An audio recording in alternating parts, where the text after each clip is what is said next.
సమర్థ సద్గురు సాయినాథ్ మహారాజ్కి జై. ముందుగా సాయి భక్తులందరికీ నమస్కారం అండి. వీడియో చూస్తున్న ప్రతి ఒక్కరి పైన ఆ సాయినాథుని ఆశీస్సులు ఉండాలని, బాబా గారి భక్తులందరూ ఎప్పుడూ కూడా ఆనందంగా సంతోషంగా వారి జీవితాన్ని గడపాలని మనస్ఫూర్తిగా కోరుకుంటూ ఈ వీడియో స్టార్ట్ చేస్తున్నాను ఫ్రెండ్స్. ఈరోజు వీడియోలో ఒక చక్కటి సందేశాన్ని బాబా గారు మనకు తీసుకొచ్చారండి. ఈ సందేశంలో బాబా గారు ఏమంటున్నారంటే, బిడ్డ, ఇది నీ కంట పడిన వెంటనే విను. నువ్వు ఎదురు చూసే మంచి వార్త తల్లి ఇది.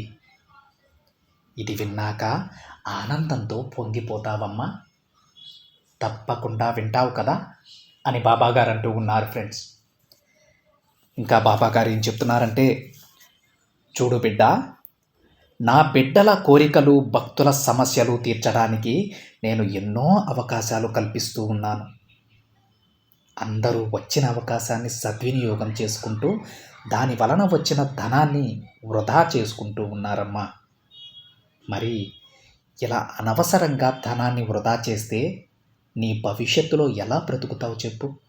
నేను ఎప్పుడైనా సరే నా సచ్చరిత్ర పారాయణం చేయండి, లేకపోతే మీకు మంచి జరగదు అని నిన్ను భయపెట్టానా చెప్పు తల్లి? నీకు నువ్వుగా నా సచ్చరిత్ర పారాయణం చేయాలని అనుకుంటావు. దానిని ప్రారంభించి మధ్యలోనే వదిలేసి అసలు నా కోరికలు తీరుతాయా లేదా అని ఆలోచిస్తూ నీలో నువ్వే బాధపడుతూ ఉంటావు. దానికి బాధ్యత నేను వహిస్తానా తల్లి? ఏమాత్రం ఏకాగ్రత లేకుండా ఏదో మొక్కుబడిగా నా సచ్చరిత్రను పూర్తి చేస్తే అందుకు ప్రయోజనం ఏమీ ఉండదమ్మా.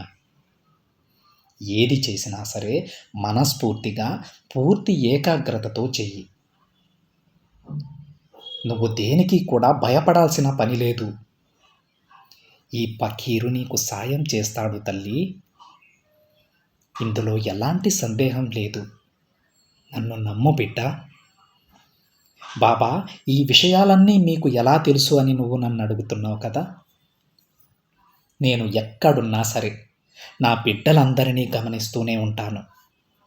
నేను నీ దగ్గరకు రావటానికి ఎలాంటి వాహనం కూడా నాకు అవసరం లేదమ్మా. సాయి అని నువ్వు నన్ను తలుచుకోగానే వెంటనే నీ ముందుంటాను. ఎక్కడైతే నువ్వు నన్ను చూడగలుగుతావో ఆ ప్రదేశాన్ని షిరిడీలా మారుస్తాను. నా భక్తులను నేనే నా దగ్గరకు రప్పించుకుంటాను. నా బిడ్డలు ఏం చేస్తున్నా వారిని నేను కంటికి రెప్పలా కనిపెడుతూనే ఉంటాను. ఇక నీ ఆరోగ్యం బాలేదని బాధపడుతున్నావు కదా బిడ్డ, భయపడకు. నీ సాయి తండ్రిని నేనున్నాను కదా. నేను నీ దగ్గరకు వచ్చి నీ ఆరోగ్యాన్ని నేనే తగ్గిస్తాను. త్వరలోనే నేను నీ దగ్గరకు రాబోతున్నానమ్మా. నువ్వు నీ దగ్గరకు వచ్చిన మరుక్షణమే నీ కష్టాలన్నీ తొలగించి నీకు ఆనందాన్ని, ప్రశాంతతను ప్రసాదిస్తాను తల్లి. నువ్వు నాపై పెట్టుకున్న నమ్మకమే నీకు మంచి చేస్తుంది బిడ్డ. నన్ను మనసారా ప్రార్థిస్తున్నావమ్మా. నువ్వెప్పుడూ కూడా నా దగ్గర నా ఆశీర్వాదాన్ని మాత్రమే కోరుకో. ఇక నీకు కావలసినవన్నీ కూడా నేను అందిస్తాను. నా కోసం నువ్వు పెద్ద పెద్ద పూజలు చేయనవసరం లేదు. నువ్వు అప్పు చేసి పెద్ద పెద్ద పూజలు చేయడం వలన నీ ప్రశాంతతే కోల్పోతుంది. కాబట్టి తల్లి, నాకు ఆర్భాటమైన పూజలు అవసరం లేదమ్మా. శ్రద్ధ సబూరి, ఆ శ్రద్ధ సబూరిలను నువ్వు నీ మనసులో నిలుపుకున్నావంటే నీ దుఃఖాన్ని మొత్తం తుడిచేసి నీకు ఆనందాన్ని ఇస్తాను. నీ సాయి చెప్పే ప్రతి మాటని గుర్తించుకో బిడ్డ. నీకంతా మంచే జరుగుతుంది. ఇక నువ్వు దేని గురించి భయపడకు. ఒక్క విషయం గుర్తించుకో తల్లి, మనిషి తన శక్తి సామర్థ్యాలతో ఏదైనా సాధించగలడు. నీకు నేను తోడుగా ఉన్నాను కదా. ఇంకా ఎందుకు తల్లి భయపడుతున్నావు? నా బిడ్డలు బాధపడుతుంటే నేను చూడగలనా చెప్పు బిడ్డ. నీ బాధకు మందుని నేను ఏదో ఒక రూపంలో అందిస్తాను. నమ్మకంతో ఉండమ్మా. బుద్ధిని మంచిగా ఉంచు. కొన్ని ఒత్తిడుల నుంచి నిన్ను బయటపడేయగల శక్తి ఒక్క గురునామానికే ఉంది. కాబట్టి నా నామాన్ని జపిస్తూ ఉండు. జపిస్తూ కూడా ఇది జరుగుతుందా లేదా అన్న సందేహంలో మాత్రం ఉండకు బిడ్డ. అలాంటి అపనమ్మకాన్ని పెట్టుకోకు. ఆర్భాటమైన పూజలు కూడా వద్దు. నమ్మకంతో నన్ను పిలువు తల్లి, వెంటనే వచ్చి నీ కష్టాన్ని నేను తీరుస్తాను. నా మీద నమ్మకం ఉంచమ్మా, ధైర్యంగా ఉండు. నీకు ఎలాంటి సమస్య వచ్చినా సరే ఆ సమస్య ఎదుట నీ బాబా నిలబడతాడని గుర్తించుకో.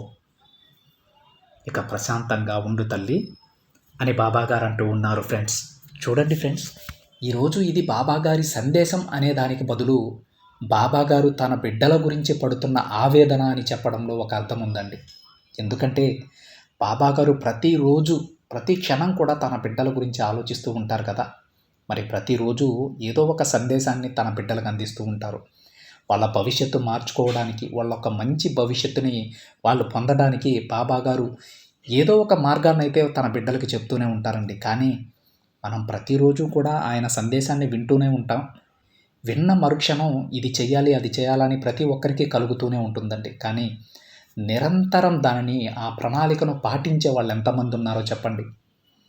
అందుకే బాబాగారు తన బిడ్డలను అడుగుతూ ఉన్నారు ఫ్రెండ్స్, నా పారాయణ చేయకపోతే మీకు చెడు జరుగుతుంది అని నేను చెప్పానా? నేను చెప్పలేదు కదా బిడ్డ.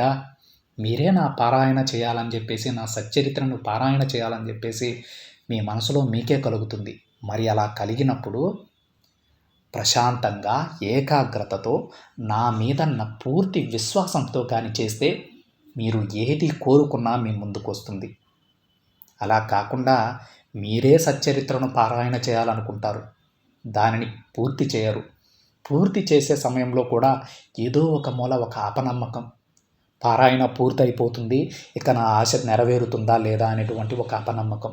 మరి అలాంటప్పుడు నా మీద మీరు పూర్తి విశ్వాసం ఉంచనప్పుడు మీ కోరికలు ఎలా తీరుతాయని ప్రతి బిడ్డని కూడా బాబాగారు ఈరోజు తన మాటగా అడుగుతూ ఉన్నారు ఫ్రెండ్స్. అందుకే ఈరోజు తన బిడ్డలందరికీ కూడా బాబాగారు 2 సింపుల్గా చెప్పేశారండి. తన అనుగ్రహానికి మనం ఎలా పాత్రులం అవ్వాలని 2 వర్డ్స్లో సింపుల్గా చెప్పేశారు. బాబాగారు ఒకటే మాట చెప్తూ ఉన్నారండి, మొక్కుబడిగా నా సచ్చరిత్ర పారాయణ చేయాల్సిన అవసరం లేదు. పెద్ద పెద్ద ఆర్భాటమైనటువంటి పూజలు నాకు అవసరం లేదు. ఏది చేసినా నా పైన పూర్తి విశ్వాసంతో, పూర్తి భక్తి శ్రద్ధలతో, పూర్తి శ్రద్ధాసబూరితో చేయండి. నా మీద పూర్తి నమ్మకం ఉంచండి చాలు. ఇక మీకు ఏం జరగాలనేది నేను చూసుకుంటాను. ఏ సమస్య వచ్చినా మీ ముందు నేను నిలబడతాను అని బాబాగారు తన బిడ్డలందరికీ కూడా తన మాటగా చెప్తూ ఉన్నారు ఫ్రెండ్స్. ఇకనైనా సరే మీరు బాబాగారిని పూజించేటప్పుడు మనస్ఫూర్తిగా పూజించండి ఫ్రెండ్స్. గుక్కెడు మంచినీళ్ళు పెట్టి బాబా ఇదే నేను ఇవ్వగలను అని బాబాగారికి చెప్పుకోండి చాలు. పూర్తి విశ్వాసాన్ని బాబాగారి మీద ఉంచండి. తప్పకుండా మీరు బాబాగారికి ప్రియమైన బిడ్డగా మీరు తయారవుతారండి. ఎవరి శక్తికి తగ్గట్టు వాళ్ళు బాబాగారిని పూజించుకోవచ్చు ఫ్రెండ్స్. అంతేకాని వాళ్ళు బాగా డబ్బున్న వాళ్ళు బాబాగారిని చాలా అద్భుతంగా పూజిస్తారు, ఆయనకి పంచభక్ష పరమాన్నాలు పెడతారు. అందుకే బాబాగారు వాళ్ళని చల్లగా చూస్తారు. నేను పేదవాడిని, అందుకే నా వైపు బాబాగారు చూడట్లేదు అనేటువంటి అపనమ్మకాన్ని మాత్రం ఏ మూలనున్నా సరే తుంచేయండి ఫ్రెండ్స్. ఎందుకంటే బాబాగారు మనకున్న డబ్బుని చూసి ఆశీర్వదించరు ఫ్రెండ్స్, మనకు ఆయన మీదున్న నమ్మకాన్ని చూసి ఆశీర్వదిస్తారు. సో ఫ్రెండ్స్, ఎంత ఎక్కువ బాబాగారిని నమ్మితే మనం ఆయనకి అంత ప్రియమైన బిడ్డలం అవుతాం. ఈ ఒక్క విషయాన్ని మాత్రం గుర్తుపెట్టుకోండి. ఇది ఫ్రెండ్స్ ఈరోజు బాబాగారి సందేశం. వీడియో నచ్చితే ఒక చిన్న లైక్ చేయండి ఫ్రెండ్స్, మరికొంతమంది సాయి భక్తులకి షేర్ చేయండి. మొదటిసారిగా ఛానల్ని చూస్తున్నట్లయితే సబ్స్క్రైబ్ చేసుకొని పక్కనే ఉన్న బెల్ ఐకాన్ని యాక్టివేట్ చేయండి. మరొక బాబాగారి సందేశంతో మరొక వీడియోలో కలుద్దాం. అంతవరకు ఓం సాయిరామ్.